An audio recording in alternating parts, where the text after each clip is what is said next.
Depression क्या है?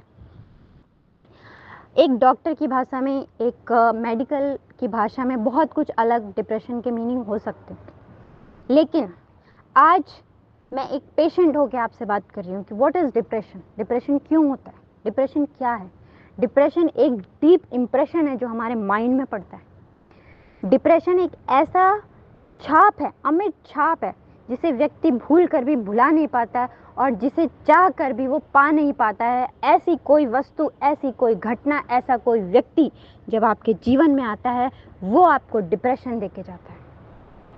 कहाँ से आया डिप्रेशन? डिप्रेशन आपके एक्शन से आया, इसीलिए वो डिप्रेशन है। अगर दूसरा आपके साथ गलत करता है तो आप अटैक मोड में आते हैं, आपका दिमाग उस पर अटैक करता है, आपका दिमाग उसके खिलाफ लड़ता है। लेकिन अगर आपने किसी को फेवर किया और उसने आपको धोखा दिया, जब ज़िंदगी में आपको धोखा मिलता है तो आप उस धोखे का जवाब नहीं दे पाते। आपको लगता है कि इसका सिलेक्शन तो मैंने ही किया, इसको धोखा देने का हक किसने दिया? मैंने तो दिया, मैंने ही उस पर ट्रस्ट किया, मैंने ही उसको अपने सारे राज बताए, मैंने ही उसके हाथ में सारी पावर दी और उसने मुझे धोखा दे दिया। वो आदमी को जो धक्का लगता है, वो धक्का आपको डिप्रेशन के गड्ढे में डाल देता है, आपके माइंड पे ऐसा इम्प्रेशन डालता है जिसकी वजह से आप इतने नीचे दब जाते हैं कि आपको नॉर्मल लाइफ लीड करना मुश्किल हो जाता है। आप अपनी ज़िंदगी में अगर कभी भी डिप्रेशन के फेज से गुजरें, आप झांक के देखिए कि डिप्रेशन कभी आपको पड़ोसी से नहीं होगा, डिप्रेशन कभी आपको किसी गैर से नहीं होगा। डिप्रेशन की वजह कोई अपना होगा, डिप्रेशन की वजह कोई ऐसा होगा जिसको आपने अपना कुछ दिया, जिसको आपने अपना समय दिया, जिसको आपने अपनी प्रॉपर्टी दी, जिसको आपने अपना पैसा दिया, जिसको आपने अपना विश्वास दिया, जिसको आपने अपना समय दिया। ऐसे व्यक्ति से मिली चोट ही आपको डिप्रेशन में भेज सकती है। पड़ोसी ने अगर कुछ किया तो आप फटाफट उसके खिलाफ कंप्लेंट करने चले जाएंगे, लेकिन अगर आपको प्यार में धोखा मिला, अगर आपको किसी रिलेशन में धोखा मिला, अगर आपको परिवार से धोखा मिला, तो आप पुलिस में भी जाने से पहले आप खुद अपनी ही अदालत में खड़े हो जाएंगे, अपने को ही आप कल्प्रिट मान लेंगे, आपका दिमाग आपको ही ब्लेम करना शुरू कर देगा। And that is the depression stage.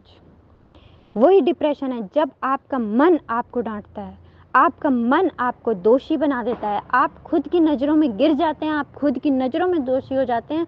वही फेज है डिप्रेशन का। डिप्रेशन आपके अंदर से उपजी अपनी ही चीज़ है और इसको मिटा भी आप खुद सकते हैं। दो उपाय हैं मिटाने के, या तो आप उस व्यक्ति को छोड़ दीजिए, बिल्कुल पूरी तरह से दूर चले जाइए, ऐसे लोगों के बीच चले जाइए जहाँ उस व्यक्ति की याद ही ना आए। खुद को अपनी लाइफ में इतना बिजी कर लो कि आपको कभी वो व्यक्ति याद ना आए, कभी वो क्षण याद ना आए, कभी वो चीज़ याद ना आए जो आपको पैनिक करती है। दूसरा कि आप फिर हिम्मत करके उस व्यक्ति से लड़ जाओ। भले ही आपने उसको अपना टाइम दिया, अपना प्यार दिया, अपनी पावर दी, आप ओवर पावर हुए, सब कुछ हुआ, लेकिन फिर भी उस व्यक्ति ने गलत किया, ये सोच के आप उससे लड़ जाओ। या तो आप फाइट कर लो, या फिर आप फ्लाइट करके इतने दूर चले जाओ कि फिर वो आपकी ज़िंदगी में छाप ही ना छोड़े। या तो उसको छोड़ दो, और नहीं तो फिर उसको अगर छोड़ना नहीं है तो फिर उससे पूरा आर पार की लड़ाई करो। बीच में आप कभी भी सफल नहीं हो सकते और बीच में आप कभी डिप्रेशन से निकल नहीं सकते। तो डिप्रेशन आया कहाँ से? अंदर से। बाहर का कोई व्यक्ति आपको डिप्रेशन नहीं दे सकता।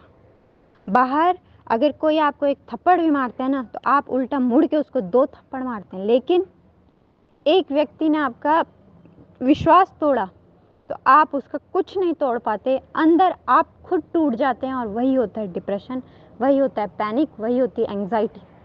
और जब ये परसिस्टेंटली चलता रहता है, लगातार चल रहा है, चल रहा है, चल रहा है, और आप कुछ नहीं बोल पा रहे, कुछ नहीं कर पा रहे, तो ये और बुरी स्टेज पे आ जाता है। और एक दिन हमें पता चलता है कि एक व्यक्ति जो रोज़ हमारे ही बगल से गुजरता था, अच्छा खासा था, पढ़ने में अच्छा था, नौकरी अच्छी थी, सब कुछ था उसके पास, और वो फांसी लगा के मर जाता है और हम जान ही नहीं पाते कि आखिर उसके साथ क्या हुआ, क्योंकि वो एक फ़ाइट कर रहा है। कई बार युद्ध ना करना भी सबसे बड़ा युद्ध होता है, क्योंकि जब आपके सामने युद्ध की सिचुएशन आ गई और आप युद्ध नहीं कर रहे हैं तो आप हर क्षण उस युद्ध से भागने के लिए अपने से युद्ध कर रहे हैं, क्योंकि आपके अंदर स्प्लिट हो जाता है। एक मन कहता है लड़ लेना चाहिए, एक मन कहता है नहीं मेरे अंदर ताकत नहीं है, मैं कैसे लड़ूं, उसको तो मैंने ही बनाया है। ये जब आपके अंदर स्प्लिट पर्सनालिटी आती है, दो भाग हो जाते हैं, वो दोनों आपस में खुद लड़ते हैं। बाहर युद्ध से भागा व्यक्ति स्वयं में युद्ध लड़ रहा होता है और बाहर किसी को पता नहीं चलता, और यही युद्ध एक दिन लड़ते लड़ते लड़ते लड़ते वो हार जाता है और वो फैसला करता है कि ज़िंदगी ख़त्म कर लो, क्योंकि इस ज़िंदगी के बाद भी कोई ज़िंदगी होती है ये हमें पता ही नहीं है, इस ज़िंदगी से अलग भी कुछ है ये हमें पता ही नहीं है। और बीमारी आपकी वो सोच ख़त्म कर देती है कि उस व्यक्ति के बाद भी मेरी ज़िंदगी है, मैं भी किसी के लिए इम्पॉर्टेंट हूँ, कोई है जो मुझसे प्यार करता है। माना मैंने ऐसे व्यक्ति से प्यार किया जिसने मुझे धोखा दिया, लेकिन कोई तो मुझसे प्यार करता है। हम कभी वो लिस्ट ही नहीं बनाते कि हम किसी और के लिए जी रहे थे, लेकिन कोई हमारे लिए भी तो जी रहा था, हमने कभी वो लिस्ट बनाई नहीं, क्योंकि हमारा ध्यान उसी व्यक्ति पर है जिसने धोखा दिया और हम उससे लड़ नहीं पाए। वो एक युद्ध हमारे अंदर चल रहा होता है, और एक दिन व्यक्ति अपने अंदर चल रहे युद्ध को जब हार जाता है तो वो सुसाइड का रास्ता चुनता है, और समाज और सोसाइटी कहती है अरे क्या हुआ, ये तो चलता फिरता आदमी मर गया। बहुत बड़े बड़े एक्टर जिनके पास पैसा है, करोड़ों की प्रॉपर्टी है, ऐसे लोग भी आप आए दिन खबर आती है कि उसने सुसाइड कर लिया, वो मर गया, ऐसा किया वैसा किया। दुनिया बोलती है कि उसको क्या कमी थी, लेकिन कुछ कमी थी जो हम नहीं जानते थे, कुछ कमी थी जो बाहर सब भरा होने के भीतर भी उसके अंदर कुछ डीप इम्प्रेशन था जिसे वो ज़िंदगी में कभी नहीं भर पाया, और ना भरने के कारण एक दिन अपने अंदर लड़ते युद्ध को व्यक्ति हार जाता है, और उस हारे हुए युद्ध का परिणाम होता है कि वो ज़िंदगी भी हार जाता है, उसे लगता है अब इसके बाद कुछ नहीं बचा। ऐसी स्थिति कभी ना आए, इसलिए आप जो भी बात है उसे कहिए, अगर कह नहीं सकते तो लिखिए। मेक अ जर्नल मतलब जो आपके मन में चल रहा है उसे लिखिए। लिखने से आधी चीज़ें ख़त्म होती हैं, उसको लिख देने से आपका बोझ हल्का होता है। खुद से कहिए, किसी व्यक्ति को अपना इतना करीबी बनाइए कि आप उससे हर बात कह सकें, वो आपकी हर बात को समझे। किसी को ऐसा अपने पास के किसी भी व्यक्ति को चुनिए कि आप उससे अपनी हर दुख शेयर कर सकें। और अगर आपके अंदर क्षमता है, आप लड़ सकते हैं, तो ज़रूर जाके उस व्यक्ति से लड़िए जिसकी वजह से आपको डिप्रेशन हुआ है। उसी दिन आपका डिप्रेशन सही हो जाएगा। और अगर आप लड़ नहीं सकते तो उस परिस्थिति से, उस व्यक्ति से इतना दूर चले जाओ, अपने को इतना बिजी कर लो कि एक सेकंड फेज ऑफ लाइफ आपका स्टार्ट हो जाए। यही एक उपाय है जो आपको डिप्रेशन से निकाल सकता है। दवा ज़रूरी है, मेडिकल भी ज़रूरी है, ये नहीं मैं कह रही कि मेडिकल नहीं करना चाहिए, डॉक्टर के पास नहीं जाना चाहिए, वो जाना चाहिए, बट वो एक सपोर्टिव थेरेपी है।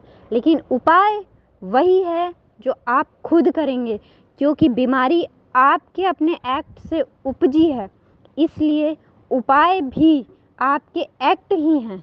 बीमारी सिर्फ मैनेज करने के लिए दवा एक सपोर्ट हो सकती है। इसलिए डिप्रेशन को समझिए कि डिप्रेशन शुरू कहाँ से हुआ, किस घटना से हुआ, किस व्यक्ति से हुआ, किस समय से हुआ, ऐसी क्या चीज़ थी जिसने आपको इतना धक्का दिया कि आपके अंदर एक गहरी छाप पड़ गई, और फिर उसका उपाय आपको खोजना ही पड़ेगा, अदरवाइज़ इससे निकलने का कोई रास्ता नहीं है।